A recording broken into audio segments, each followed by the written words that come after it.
কুয়েতে আসলে আপনারা আসবেন ড্রাইভিং ভিসায় বা বাসা বাড়িতে আসবেন, কিন্তু বাইরে যারা আসবেন কাজ পাইবেন না, এখানে ওখানে থাকতে হবে, তারপর আকামা কেটে দেয়, বাইরের অনেক সমস্যা, নানান সমস্যা, বাইরে এসে থাকতে পারবেন না। আপনারা যেটা ভালো হয় আমার মতামতে আপনারা বাসা বাড়িতে আসবেন, তাহলে ভালোই হবে। আমার মতামত এতটুকুই, আমার ধারণা থেকে আমি বললাম আর কি। আসসালামু আলাইকুম। ওয়ালাইকুম আসসালাম। কেমন আছেন ভাই? আলহামদুলিল্লাহ ভালো। ভাইদের দেশের বাড়ি কোথায়, কত বছর কুয়েতে আসছেন, ডিটেলটা বলেন। ভাই আমার বাড়ি ঢাকা মুন্সিগঞ্জ। আমি 4 বছর হয় কুয়েত আসছি। কি কাজে আসছিলেন? আমি তো কুয়েতের বাসার হাউস বাসার। ড্রাইভার।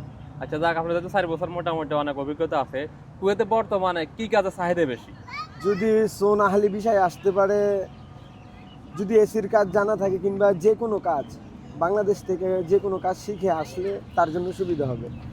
এসির কাজ এই দেশে প্রাধান্য বেশি, এটার মধ্যে ইনকাম ভালো আছে, এটা দেখতে পারে। আর আরো- কি কি কাজ মানে শিখে আসলে বেশি ভালো হয় দেশে? তারপর ড্রাইভিং স্কিল থাকলে ড্রাইভিং করতে পারে। আর আমার কাছে মনে হচ্ছে আপাতত কুয়েতে আসলে আপনারা আসবেন ড্রাইভিং ভিসায় বা বাসা বাড়িতে আসবেন, কিন্তু বাইরে যারা আসবেন কাজ পাইবেন না, এখানে ওখানে থাকতে হবে, তারপর আকামা কেটে দেয়, বাইরের অনেক সমস্যা, নানান সমস্যা, বাইরে এসে থাকতে পারবেন না।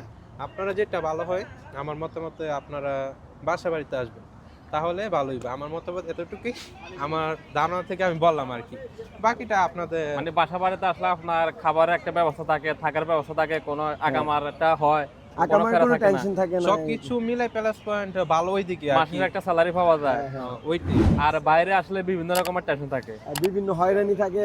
এখন তো কুয়েতের অবস্থা অনেক খারাপ, পুলিশ ঝামেলা, তারপর আকামা কাইটে দেওয়ার একটা সমস্যা।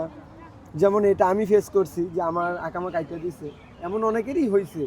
এর পরবর্তীতে এখানে টাকারও অনেক ব্যাপার একটু স্যাপার। শেয়ার করেন, আগামারটা কাটছে কেন, মানে কি সমস্যার কারণে একটু শেয়ার করেন। মানে আমি ভিসা নিছি এক কুয়েতের থেকে, উনি আবার ওনার ভাতিজার থেকে আমার ভিসা নিছে।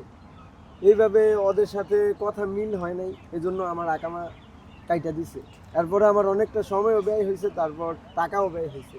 এই জন্য আপনারা যারাই আসেন মালিকানা ভিসা আসেন কিংবা সোনা হালি ভিসায় আসেন, কিন্তু কাজ শিখে আসেন বাংলাদেশ থেকে, আর এতটুকুই বলবো। বর্তমানে খাদেমা কামা লোকগুলো কিন্তু কত মাস পর্যন্ত সফরে থাকা যায় এটা জানেন?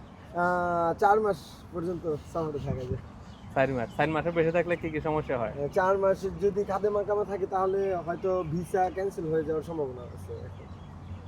তো ওদের জন্য আপনারা কোনো কিছু বলার আছে? আপনারা 4 মাসের একটু কম সময় যাইবেন, তারপর 3 মাস 25 দিন এরকমের টিকিট কাটবেন, দ্রুত হওয়ার চেষ্টা করবেন, এতটুকুই। মানে 4 মাসের বেশি থাকলে খাদেমা কামা হ্যাঁ। অটোমেটিক কাটতে পারে। এর কি 4 মাসের বেশি কি থাকা যায় না? ওইটা যদি সোন আহলি বিষয় ওই ক্ষেত্রে প্রযোজ্য। সোনাহালি বিষয়। হ্যাঁ। তো নতুন যারা আসতেছে তাদের উদ্দেশ্যে কোনো পরামর্শ দেওয়ার আছে? নতুন যারা আসতে চান এতটুকুই বলবো যে আপনারা যার থেকে ভিসা নেন না কেন যাচাই বাছাই করে আসবেন। আর কিছু বলার আছে? না, এতটুকুই। আমাদের আর কিছু বলার নেই। সবাইকে ধন্যবাদ। ভিডিওটা লাইক সবাই ভালো কমেন্ট থাকবেন। শেয়ার করে দেবেন আপনারা। এই পেজটা আপনারা সবাই সাবস্ক্রাইব করে নেবেন।